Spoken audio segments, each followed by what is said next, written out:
Testing web apps is very, very easy, said no one ever. And the reason we are not saying this as often as possible is because the browser experience has evolved. We're no longer making blog posts, links, articles, a very static experience, and we have now moved to the amazing web that we have today. To give you an example, the James Webb Space Telescope that brought to us never before seen images of the universe is running JavaScript. The SpaceX crew spaceship that takes astronauts from Earth and takes them to the International Space Station is also using Chromium and JavaScript for their touchscreen UI. So the web has evolved from being a very static place to being so dynamic, and testing has to evolve alongside with it. We now cannot afford to have things go wrong to us in production because either companies are losing millions of dollars or we can endanger human lives. So before we begin, let me tell you a story. I work as a software engineer at Glovo. We are a food delivery company. It was founded 8 years ago in Barcelona, and it operates in close to 25 countries. Tech-wise, we have a lot of applications. We have app for couriers, for partners. These are our stores. We have an admin, and we have customer applications. In total, we have 500 engineers working on these products, and I think we have passed the 100 microservice limit. We have apps for the customer applications. We have iOS apps, Android, and web. All three of them use the same API. And together, they bring in 20 million monthly orders. And we reach around 30, 35, or 40 million users every month. And like I said, we have 500 engineers in our company. But what makes Glovo unique, at least for me, is that we have absolutely no quality assurance hired. So we have no QA. And for me, in my previous companies, I used to have in my team at least 1, 2, even 3 QA that were doing automated tests, API tests, manually testing your application, and moving from that sort of company to where I have 0 QA in the entire company was a very new experience. And in the onboarding process, I've asked my buddy, hey, how are we doing things here in this company? How can we make sure that we're not breaking production? And what I received in response was, you have to follow the old school testing pyramid. So you have to, for each new features, you have to write a lot of unit tests, write a couple of integration tests, and if your feature is considered business critical, you may write an end-to-end test to cover the flow. And after you've done all of this, you boot up the project and manually test your feature. And I was like, manually test my feature? This isn't something that we developers usually do. We're lazy. We don't have that attention to detail that we usually practice. But I was at the beginning of my journey, and I wasn't going to ruffle any feathers. So I did what I was told. So I had a feature that was supposed to change something in the sign-up dialog of the application. And I finished it. I wrote some unit tests. I wrote a couple of integration tests. At the end, I wrote an end-to-end test to cover this new flow. Of course, I manually tested my feature. And in response, what happened was I broke the CSS of almost all the dialogues in the application, all of them. Well, I say almost because I didn't break one, the one that I was working on. So that was, for me, a very good job done. A funny thing is that this was happening 2 years ago. We didn't have continuous integration, and we were doing releases every 2 weeks. And the release commander didn't consider breaking the CSS of the entire application of the dialogues as critical to revert 2 weeks worth of code. And I had for 2 weeks to keep this in production. Everybody was laughing at me. I had to not look people in the eye when I walked past them. It was a wonderful experience. I was expecting my manager to hit me up on Slack and say, get out of here, you're fired. But thankfully, that didn't happen. But we learned a critical thing is that the testing pyramid, the old testing pyramid, was not working because it was relying on outdated metrics. it was comparing speed. The response was that unit tests are faster to run than end-to-end tests, so you should write more unit tests. It was comparing costs. It was saying, hey, developers take less time writing unit tests than they do end-to-end tests. So again, let's write more. And it was not comparing confidence. Even if your your unit tests were passing, you didn't feel that confident in your feature. You still were a little scared when it reached production. Instead, if your end-to-end tests were passing, you were absolutely confident that you at least won't break any business critical flow and not lose any money. And of course, there are other testing structures out there. There's the testing cup, which is pretty famous, the testing obelisk, where it's basically the testing pyramid with extra layers. And I could have used one of these for this talks, but I've decided to, make my own testing structure so I can put my point across more clearly. So I invented the testing wormhole. And besides the fact that it's way, way cooler than a testing cup or a testing pyramid, it also has the benefit of being in space. And if you know, in space, nobody can hear you scream your frustrations that your testing are not passing. There's also no left, no right, no up, no down in tests, so there's no pillar that brings up the entire pyramid. Every part of the testing is as important as the other.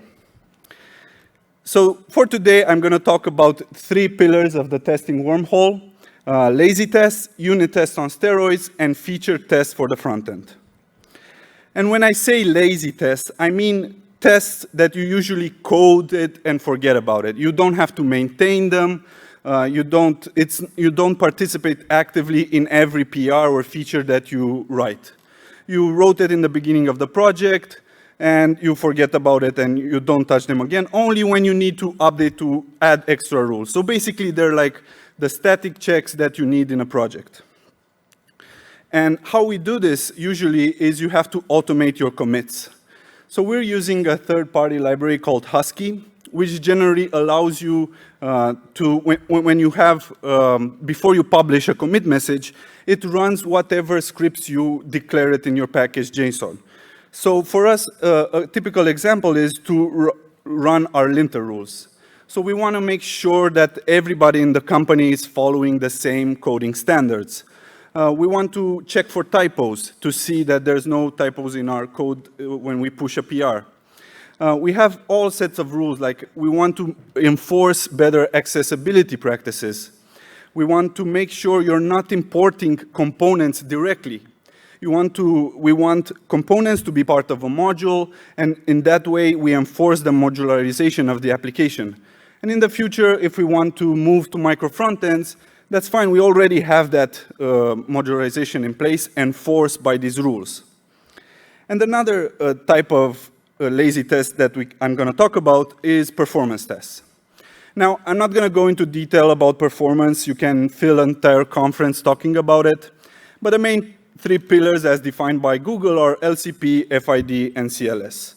And there's a clear correlation between having a better performance and increased CVR, conversion rate. And there's articles written about this, there's research done, but it makes sense. Like if the app boots faster, the user is going to interact with it faster and probably going to order faster than an app that is slow. And performance testing, you can measure it using Lighthouse, web page test, Google Search Console, the Google Crux report. You can have in place observability tools like Datadog, Sentry. We found that for us, web page test and Google Search Console brings us the better results. What we do is Google Search Console groups your URLs, and it tells you, hey, your LCP is larger than 4 seconds for this group of URLs. And you take one, you go in webpagetest.org, and you zoom in on the problem and see how you can improve it. And this is fine for testing and doing it yourself for each PR, but we want to have limits in place that prevents other developers from breaking your production website for increasing the performance. So we have Lighthouse that you use in a browser, but it's not scalable for each developer to check Lighthouse over and over again. It also is very dependent on the speed on your machine. So as we usually use MacBooks, the performance is going to be, it's better on my machine than someone using Android phone somewhere in Africa. So we have CI, we use Lighthouse Ci to automate this in the CI build. Lighthouse has different versions of documentation depending on how knowledgeable you are about CI practices, how knowledgeable you are about performance, but it helps you do the basic thing. And usually coding performance test is very, very simple. What happens is you basically care only about one command, and that is ci.lighthouse. You pass in some thresholds, and you pass them some options, and for each page you pass, it's gonna boot up a browser. This is what the pipeline does. It boots up the browser, and it runs the metrics multiple times, and it takes an average. And if that average is above your threshold, it's going to break the CI pipeline, and your pull request will not go through. This way, we keep performance at constant levels. Another thing that we found out that if you are using, of course, a lot of frameworks, JavaScript frameworks, it usually is going to bundle up your JavaScript into one file. And we found out that if this file is bigger, of course, performance is going to be slower. So we want to have rules in place that prevent other developers from majorly increasing the bundle size. And we're using, again, a third-party library called BundleLemon.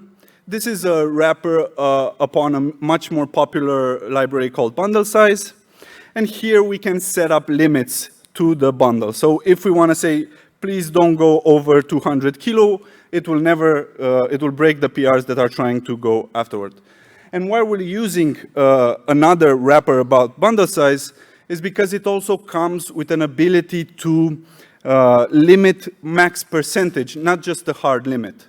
So if one PR is trying to increase, it doesn't reach the hard limit, but it increases over the 2% that we want, again, we're going to break the pipeline and say, no, try not to add this much code. Find a way to improve it. So in conclusion for this part, keep your bundle size, use linter rules to enforce best practices. An increase in performance can significantly affect conversion rate. Use Google Search Console, the Crux report, and everything Google has to offer for performance, so your CEO ranking is good. And use RUM tools and observability to measure everything. Now that we've talked about the code that you write only in the beginning of the project, in the middle, we're going to talk about the code that you usually write the most, and that's unit tests. And unit tests are the pillar of the old school, the first level of the old school pyramid. You were supposed to write millions and millions of unit tests. That's what the lectures are telling you. And a unit test is basically testing the smallest unit of code. So you have a pure function. It takes in some parameters. It does some magic calculation, and it outputs a result. So for example, a sum function takes A and B, returns the sum of these two. A normal unit test would import the sum function, pass it 1 and 1, and expect the result to equal 2.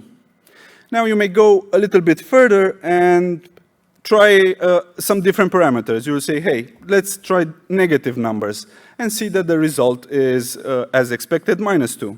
So you're testing boundary situations. Then you might go a step further and test what happens if instead of numbers, I'm passing strings. And then you would expect normally to have an error or the result, depending on your situation, to be whatever you need. And this is very fine and good practice, but for pure functions, utility functions, helpers, and mutations, API responses, but 90% of our applications are not pure functions. They're actually components. So usually we have something like this. This is a typical tutorial component. It's a counter. It has two buttons, a plus and a minus, a heading where you see the result of the counter, and then you have the logic of the component where You set the default values, what the functions are doing when you click the buttons, and basically that is it. So this is a normal component. And when you will try to unit test this, what would you first think of doing? And before unit testing, you have to look at your component code and ask, does this part actually need to be connected to the document in any way? Or can we remove parts of this code and test it in isolation? Because that's what we want. We want unit tests to be small. We don't want to mock everything in this function to do. We want to test very small units of code. So thinking about our increase count function, we can very easily extract it instead of mutating the state. It could be in a separate helper function where it takes a value. Depending on the situation, it might increase it or not, and returns the value back. And this, you can import it in your unit test and very easily test it. You can test what happens if you have 0 and you want to increment by 1, what happens if you have a 10 value and you want to increment by 1, and so forth. And this might be great. You start writing a lot of unit tests. You probably have tens and thousands of unit tests. But if you come into a project with so many unit tests, you don't actually know how many of them are doing their job. Maybe they are throwing false positives. So who is watching the watchers? To give an example, our sum function, instead of returning the sum a plus b, by mistake a developer makes, it returns the value 2. And then your unit test is testing for the value 2. Of course, the terminal is going to say, hey, good job, all is green, but this is actually a false positive. And it's typical for unit tests if you mistakenly remove the expect statement or put the expect statement into an async function, you may skip it completely and the test is green. You're not actually testing anything, so you're going to have a lot of false positives in your code. And to solve this, one solution, of course, is to have mutation testing in place. And mutation testing, the goal for them is to bring a little bit of chaos into your code. What happens if, what mutation testing does is it takes your code and modifies it just a little bit. And instead of having your sum function, a pure function that has input, calculation, and output, it modifies the magic calculation just a little bit until you have your code is a little different. And then it runs the unit tests. And if the unit tests fail, that means your unit tests are good and the mutation is killed. But if the unit tests pass with that modification in your code, that means you're having false positives and the mutation is kept alive. And it goes further. It modifies it a little bit more, until the code is unrecognizable. And if your unit tests continue to pass, you still you have those mutations at the end, and you can debug and see where your unit tests are flaky and are bringing false positives. And this is, like I said before, you can do them asynchronous. You don't have to have mutation tests in your CI pipeline. You can do them, run them once a month or once a quarter, and decide if your code is, your unit tests are doing as they expect. A proper example is our sum function that takes a, b, and returns the sum. You're expecting the result to equal 2, and then you just modify the plus and create a mutation. This will run the test will fail, and the mutation will be killed. So in conclusion, apply these practices to increase confidence in your tests. Mutations, like I said, can be asynchronous. Separate logic from UI. Please test results and not implementation details. Keep the test compact and readable because they provide a very good documentation. Like it was said before, developers don't really like writing documentation, so take advantage of unit tests. And if it's difficult to set up, you have to mock all sorts of third-party libraries, maybe a unit test is not the perfect job for that component, and try a different method of testing. And even if you have all sorts of unit tests and you have millions of them and your feature is so well unit tested, that does not mean that your code is actually behaving like a user expects. You're basically testing functions here and there. while the actual user may interact with it completely different. So before we go to the last part, we need to think about having feature tests in place that actually test like a real user. And this usually is the top level of the old school pyramid: integration tests, system tests, end-to-end. And I'm going to start with visual testing.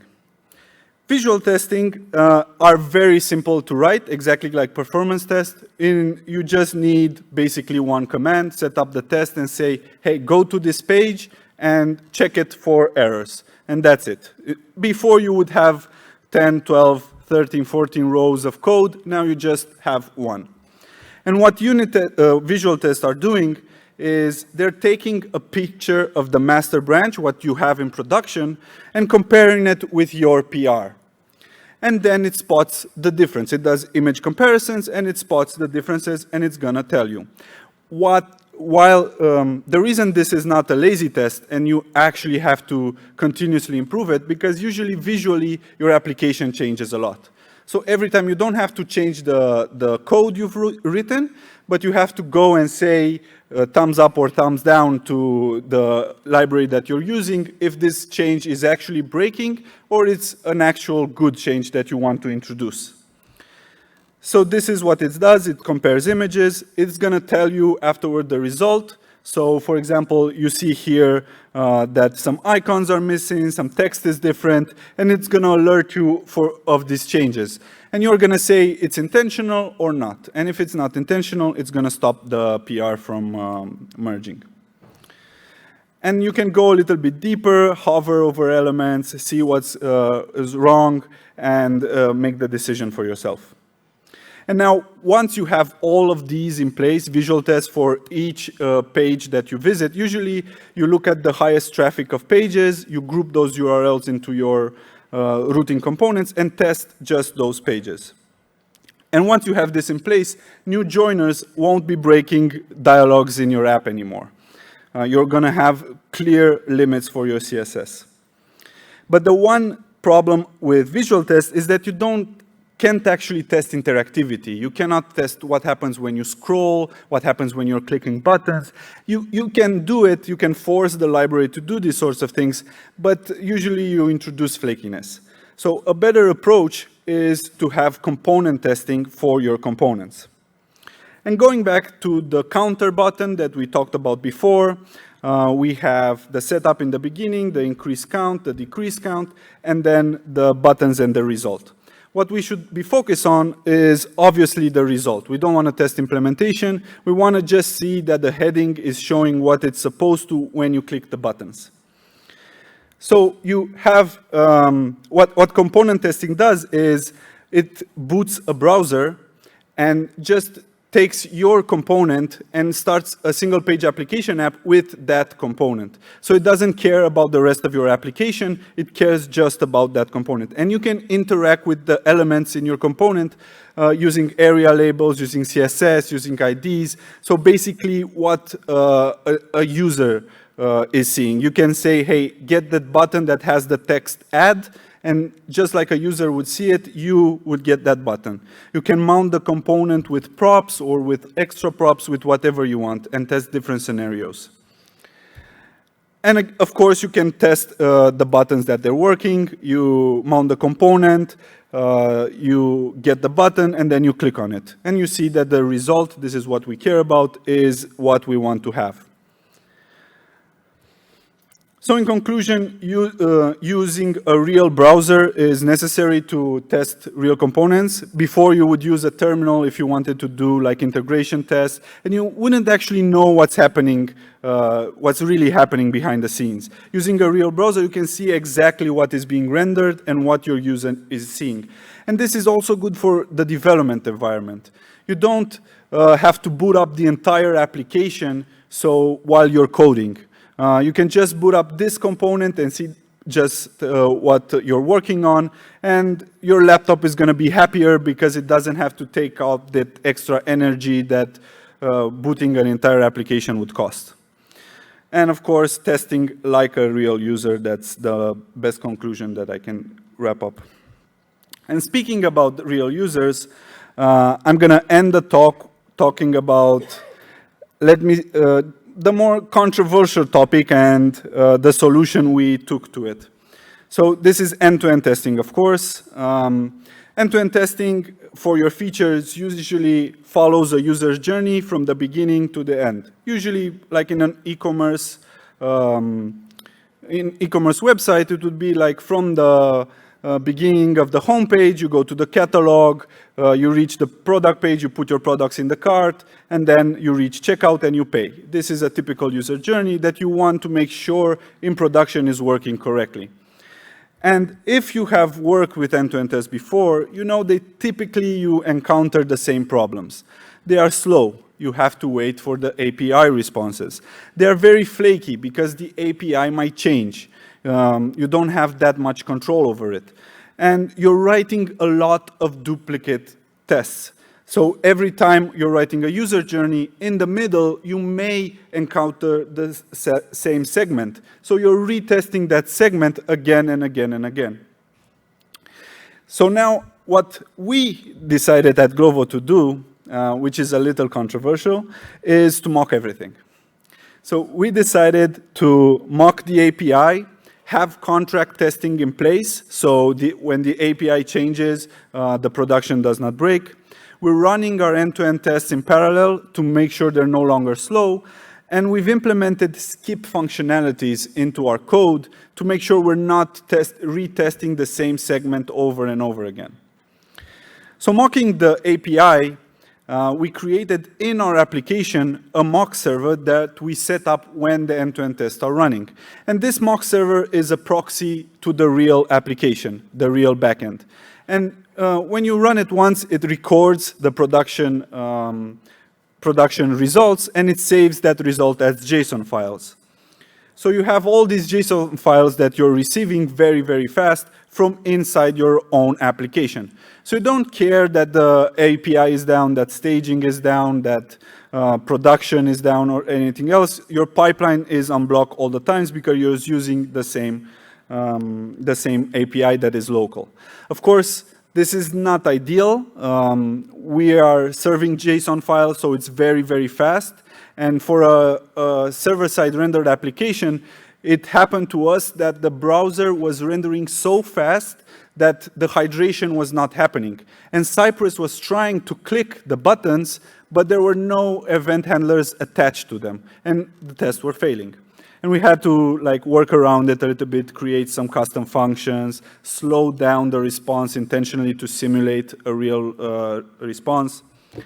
And what we also put in place to make sure that the API is not changing is contract testing. And contract testing for us, the front-end application, are a consumer. And we declare to a third-party library, hey, we're using these endpoints, this, and this, and inside we want this flag to be true, we want this flag this parameter to be a string, we want this to be an array, and this gets published, and for every PR the backend is trying to merge, it checks the response that we're expecting as a consumer to the response they're outputting. And if there's any change to it, the backend PR is going to fail. Using Cypress orchestration parallelization orchestrator, we're parallelizing all our end-to-end tests and breaking them up not only just by spec file, but by every describe statement that we have. And that way we run all our end-to-end tests in parallel. To visualize how this is happening, we're not waiting for all of them to complete. If you have a failure, the Cypress orchestrator is going to skip the remaining end-to-end tests. So you get the feedback loop as soon as possible. You're not waiting for extra resources to finish. And talking about the skip functionality, like I said before, if you're in the home page and you need to reach the catalog, you may need to add an address. You may need to log in to check the checkout. So these functionalities, the add address, the login, are always being tested and retested in all of your test cases. And you don't want to waste those precious 10, 12, 20 seconds, depending on the case, retesting everything again. If it worked once, probably it's going to work every time. Of course, you're going to have a test in place to test this alone, but you want to maybe skip them for the rest of your unit, your end-to-end tests.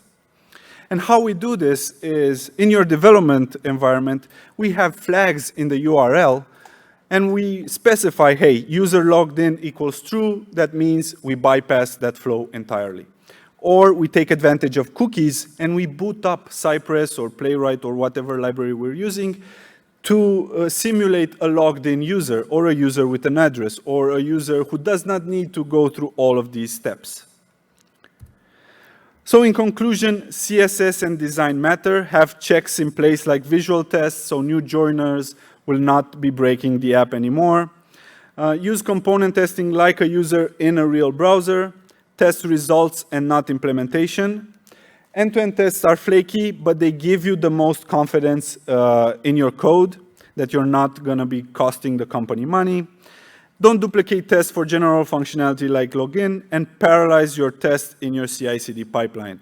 Our tests parallelized now run more fast than our unit tests, which are also parallelized, but we have to group them. Testing web apps is easy. I hope in the end some of you may feel that way after this talk. Ευχαριστώ.